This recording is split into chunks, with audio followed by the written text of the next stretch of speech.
Professor Charles Nenner, and we have David Gurwitz. Professor Nenner is actually joining us via phone from Amsterdam, so you'll be hearing him on the overhead. And in person, we have David Gurwitz. I've had the pleasure of speaking to them often over the last 3 weeks, and I can tell you they're probably two of the most intelligent men I've ever dealt with. Professor Nenner has done an exceptional job of, exceptional amount of work at looking at cycles.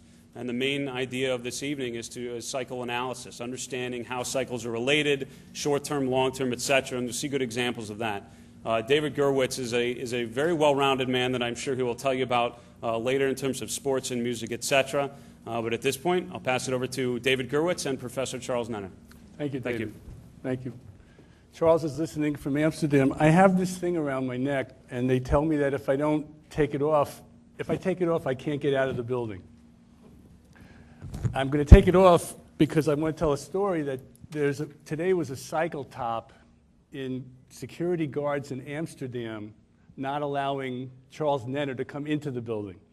So Charles is actually at home because for the last hour we thought we were going to be doing something else, and for some reason the security over there, I guess Bloomberg in particular, but the building they're in was exceptional or excessive, and so Charles is home, but he's on the phone, and so we're going to talk about a few things, and he will pipe in afterwards. I'm going to walk us through a lot of charts and explain the basis of how we do the cycle work, and I'm going to walk us through a lot of different commodities, equities, bonds, and currencies, and Charles will be available to comment as well as take questions at the end. One of the questions we're going to address is whether what we think we do, is it technical?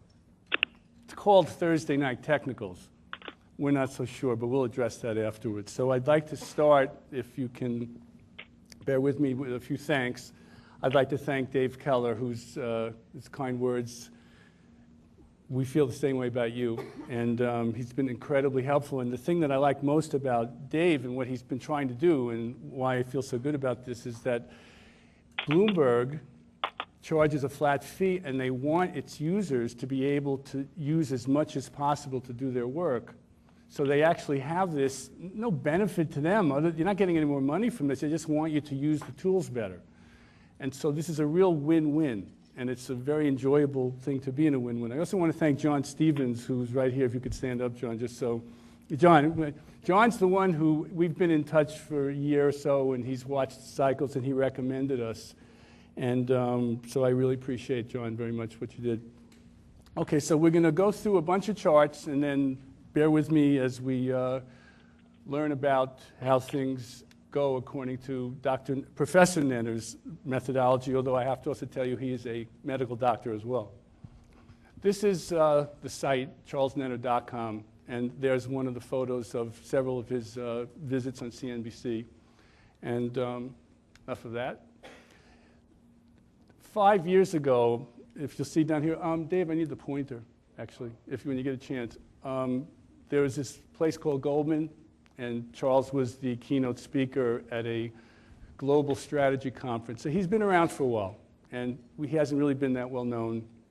And slowly he's getting well known because he does really fabulous things. Here's an example of how all the cycles work. And I'm going to spend about 5 minutes on this chart.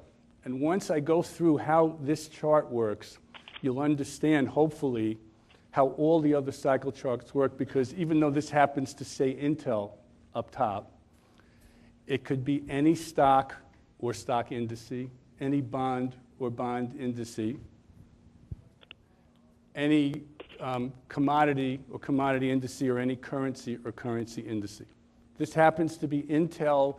This was sent 3 years ago, May 15th, 2004, and what we did was we sent it with the lines broken. Let me read what it says, what Charles said. Intel still seen as a market leader. This was back then. Cycles, however, are turning down. Today we show them separated. Based on these cycles, which I'm going to define how we use cycles, what we think they are, it looks like we've seen most of the bounce after the 2000 high. Now you see all these sine curves. And what we do, and the assumption we do, is based on an analogy that I'm going to use, which is, I think the best way to explain it is use a baseball analogy. Dave and I were talking about it whether to use baseball or basketball. I said, let me use a baseball analogy. So let me use someone not very controversial. Let's pick Alex Rodriguez. Okay, let's put him on third base. And let's hit a ground ball to him from home plate. And just say, Alex, you have to